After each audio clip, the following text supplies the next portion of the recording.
Good night, and thank you for joining me for the fourth chapter of Travels into Several Remote Nations of the World by Lemuel Gulliver, as writ in 1727 by Jonathan Swift.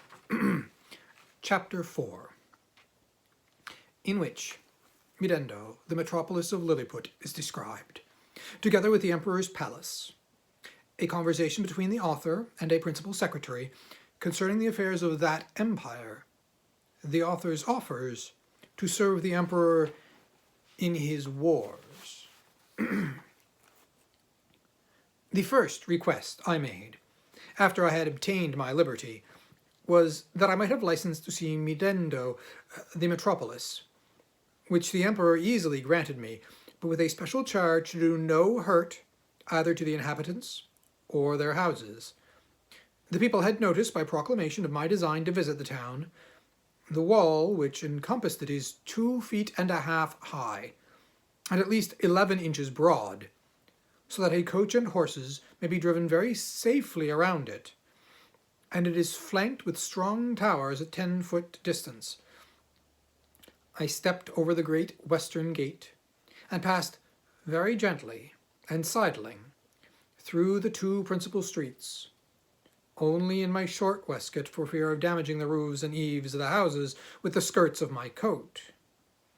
I walked with the utmost circumspection, to avoid treading on any stragglers who might remain in the streets, although the orders were very strict, that all people should keep in their houses at their own peril.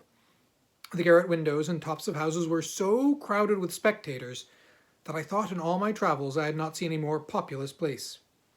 The city is an exact square, each side of the wall being 500 feet long.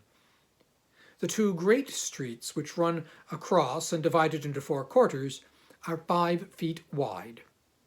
The lanes and alleys, which I could not enter, but only view them as I passed, are from 12 to 18 inches. The town is capable of holding 500,000 souls. The houses are from 3 to 5 stories, the shops and markets well provided. The emperor's palace is in the center of the city, where the 2 great streets meet. It is enclosed by a wall of 2 feet high, and 20 feet distance from the buildings. I had His Majesty's permission to step over this wall, and, the space being so wide between that and the palace, I could easily view it on every side. The outward court is a square of 40 feet, and includes 2 other courts. In the inmost are the royal apartments, which I was very desirous to see, but found it extremely difficult, for the great gates, from one square into another, were but 18 inches high and 7 inches wide. Now the buildings of the outer court were at least 5 feet high, and it was impossible for me to stride over them without infinite damage to the pile, although the walls were strongly built of hewn stone and 4 inches thick. At the same time the emperor had a great desire that I should see the magnificence of his palace, but this I was not able to do until 3 days after, which I spent in cutting down with my knife some of the largest trees in the royal park, about 100 yards distant from the city. Of these trees, I made 2 stools, each about 3 feet high, and strong enough to bear my weight. The people having received notice a second time, I went again through the city to the palace with my 2 stools in my hands. When I came to the side of the outer court, I stood upon 1 stool, and took the other in my hand, and this I lifted over the roof and gently set it down on the space between the first and the second court, which was 8 feet wide. I then stepped over the building very conveniently from 1 stool to the other stool, and drew up the first stool after me with a hooked stick, and by this contrivance I got into the inmost court, and lying down upon my side I applied my face to the windows of the middle stories, which were left open on purpose, and discovered the most splendid apartments that can be imagined. There I saw the Empress and the young princes in their several lodgings, with their chief attendants about them. Her Imperial Majesty was pleased to smile very graciously upon me, and gave me out the window her hand to kiss. But I shall not anticipate the reader with further descriptions of this kind, because I reserve them for a greater work, which is now almost ready for the press, containing a general description of this empire from its first erection through a long series of princes with a particular account of their wars and politics and laws and learning and religion, their plants and animals, their peculiar manners and customs, with other matters very curious and useful. My chief design at present being only to relate such events and transactions as happened to the public or to myself during a residence of about 9 months in that empire. One morning, about a fortnight after I had obtained my liberty, Reldresal, principal secretary, as they style him, for private affairs, came to my house, attended only by one servant. He ordered his coach to wait at a distance, and desired that I would give him an hour's audience, which I readily consented to on account of his quality and personal merits, as well as of the many good offices he had done me during my solicitations at court. I offered to lie down that he might the more conveniently reach my ear, but he chose rather to let me hold him in my hand during our conversation. He began with compliments on my liberty, and said he might pretend to some merit in it, but however added that if it had not been for the present situation of things at court, perhaps I might not have attained it so soon, for, said he, as flourishing a condition as we may appear to be in to foreigners, we labour under two mighty evils: a violent faction at home, and the danger of an invasion by a most potent enemy from abroad.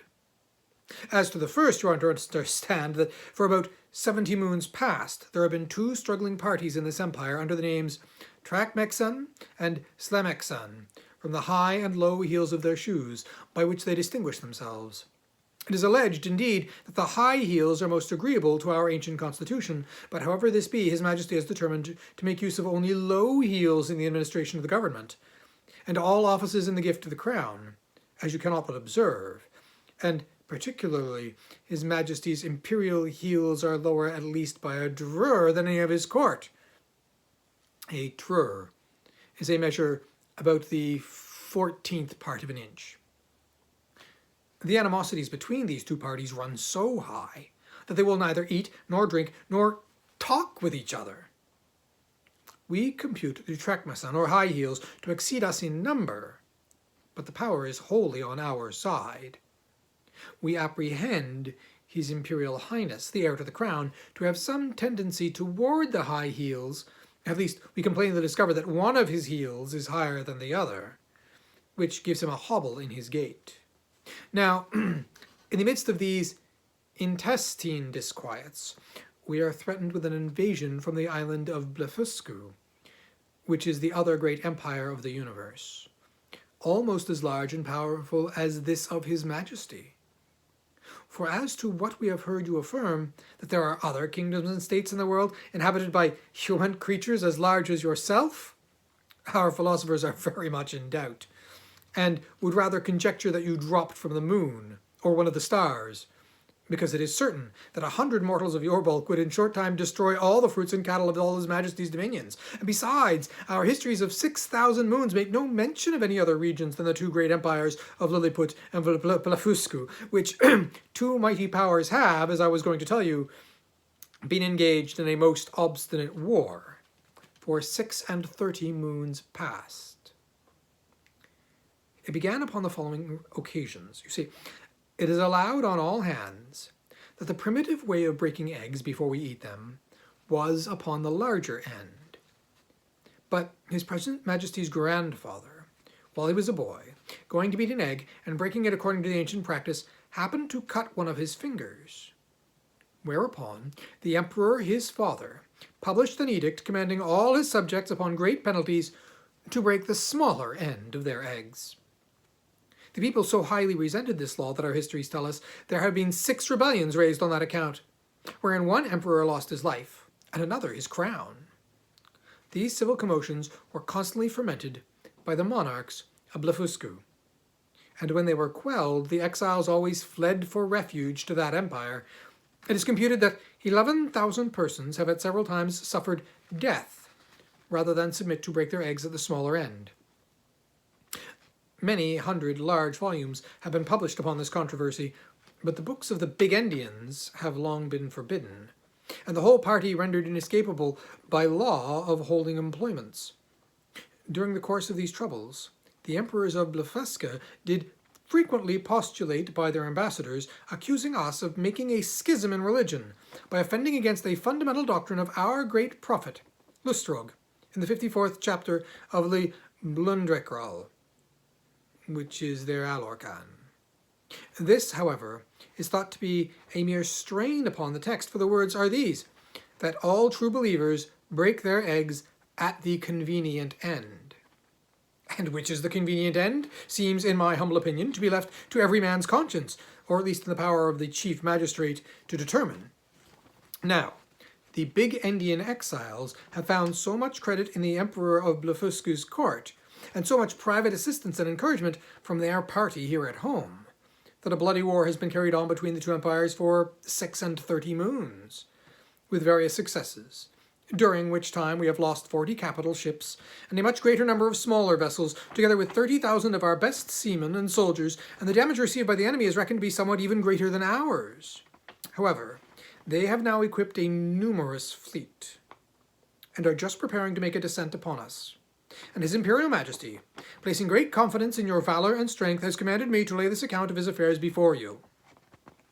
Well, I desired the secretary to present my humble duty to the emperor, and to let him know that I thought it would not become me, who was a foreigner, to interfere with parties, but I was ready, with the hazard of my life, to defend his person and his state against all invaders. And that brings us to the close of chapter 4.